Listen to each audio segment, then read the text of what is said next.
So today was finally a great day in the Delphi murders case. Finally, it seems like somebody has been arrested in close connection with the murders of Abby and Libby. He's 50 years old. Let me just say, a lot of this is just rumor, so don't quote me. You know I made a PowerPoint slide. So his name is Richard Matthew Allen. He goes by Ricky. His date of birth is September 9th, 1972. So he's 50 years old now. So he was in his mid 40s at the time of the murders. The initial police sketches said they were looking for somebody 18 to 40 years old. I looked at online records and he bought his current house in October 2006. There is online speculation that he may have previously lived in Peru, which is where Tony and Kegan Kline live. And apparently at one point he had a P.O. box in Peru.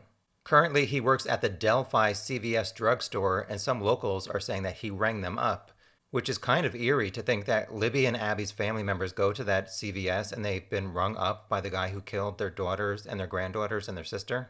Some people online said they found his pharmaceutical tech certification, but it wasn't dated until after 2018, which was after the murders. So it's unclear how long he worked at that CVS drugstore.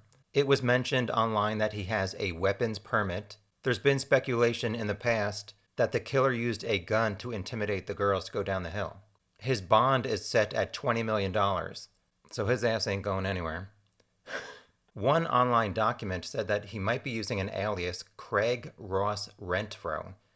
And I know that Craig there with an H at the end seems odd to me. I've never seen it spelled that way, but apparently some people are saying that is the name of a real guy in Indiana. But Ricky may have stolen his identity or name online in some form. I'm going to do a face, body, voice, and clothing comparison to the guy on the bridge. And it makes you wonder, like, how did his wife, kids, and neighbors not recognize his voice? To me, when I matched it up to the killer's, it's not totally obvious that it is his. But you would think his family would recognize his clothes. Here is a map of Delphi, and at the bottom here is his house. On the right here, where it says 25, that is Hoosier Heartland Highway. Over here is the Monon High Bridge where the girls crossed and they were killed up over here. On the left here is CVS drugstore where Ricky Allen worked. I'm going to scroll through a few photos I found on his wife's Facebook. As you can see, his eyes are kind of light, and one of the witnesses apparently said that the killer did not have blue eyes.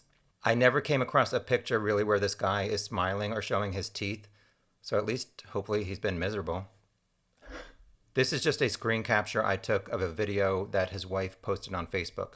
In pretty much every picture, he does have a mustache and goatee, which lines up with what witnesses said on the trails, and you can kind of make out in the video. He seemed to always keep his hair very short. There was a lot of speculation looking at the video of the bridge guy if he had reddish hair or if he had bangs. I'm not 100% certain that this is him, but I think it is. Somebody said his wife posted this in December 2021. A local bar maybe was closing and people were posting comments. But if you look in the background, you can see that the younger guy sketch is at the same location where the killer apparently was. On the right here, I pasted the younger guy sketch just to confirm that it did match up to what is on this wall. It looks like he gained some weight since the murders. And some people may say that this coloring is reddish, but I don't know. This is from November 2016, 2.5 months before the murders, and you can see that he does not have any facial hair. Looking at this, I thought, wait, is this the right guy? But apparently online, Libby's aunt confirmed that this is him. If it's not the right guy, oops, I'll delete this. This is a screen capture of his wife kind of sneaking up on him as he sat in a car in a parking lot, also in late 2016. And it seems like he is wearing a blue jacket. It's impossible to tell if it's the same blue jacket that the killer was wearing, but that was just something I noticed.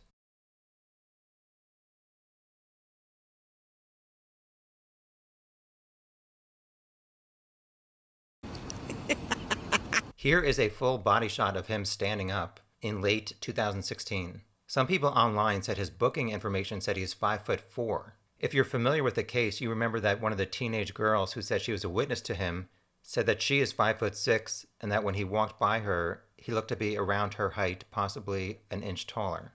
I found this photo of him playing pool, and obviously what stood out is this beanie from before the murders, which has the darkish green color that kind of matched up to what the killer was wearing. But I don't think this style really matches up to what the killer was wearing. I made this comparison with the young and the old sketches. If I was his wife, I would say that does not look like my husband, and that does not look like him either, obviously. So you can't really fault her for not turning him in. I made this body comparison of the guy in the bridge with Ricky Allen on the left. On the right here is a picture his wife posted on one of their trips. He seemed to ignore her a lot, to be honest. And now I guess she'll ignore him. So I resized each one of these to match up his feet and his head to the bridge guy. Honestly, I can't say that this reveals anything. So then why are you showing it? I tried to make this comparison of his face compared to the bridge guy. Obviously, looking at the video, we have this one face on the left, which looks pretty crazy with like a big jean shallot mustache. Over here, it looks like a younger guy to me. Can I say that any of these really match up to this guy or this guy? No, I can't. Like I said before, here is this greenish hat that kind of matches up with this, but I don't think it's a perfect match. His wife posted on Facebook a video of them on a gondola or whatever this thing's called. And Ricky Allen talks a little bit, so I tried to increase the volume on his voice and compare it to the killer. Down, we're going down. Shut up. Yeah, he's going down. Guys. Down there. Cable snap. There's the wheelchair coming up. Guys. Cable snap. There's the wheelchair coming up. Down there. Guys. Down there. If I'm being honest, it's not like a total match where I'm like, oh yeah, that's definitely the guy. But obviously, like I've said before, if someone's trying to intimidate two teenage girls, the tone of his voice is going to be a lot different than if he's trying to get his wife to stop talking. And for people who did not see my first Delphi video where I did an audio analysis, in between guys and down the hill, I feel like there's a young girl's voice. Down there. And the word I hear is an agitated person saying Libby, so I guess maybe Abby at one point may have said Libby. So police have really not released any concrete details about this guy, why he was charged, and what he was charged with. They scheduled a press conference for this Monday at 10 a.m. I will be doing a live chat Monday night at 8 p.m. Eastern, just to recap whatever is said at the press conference. So if you want to join and say what you thought about the comparisons I made and what you think about this guy, and is he the guy on the bridge? Are the clients somehow involved? Feel free to join Monday night, 8 p.m. Eastern.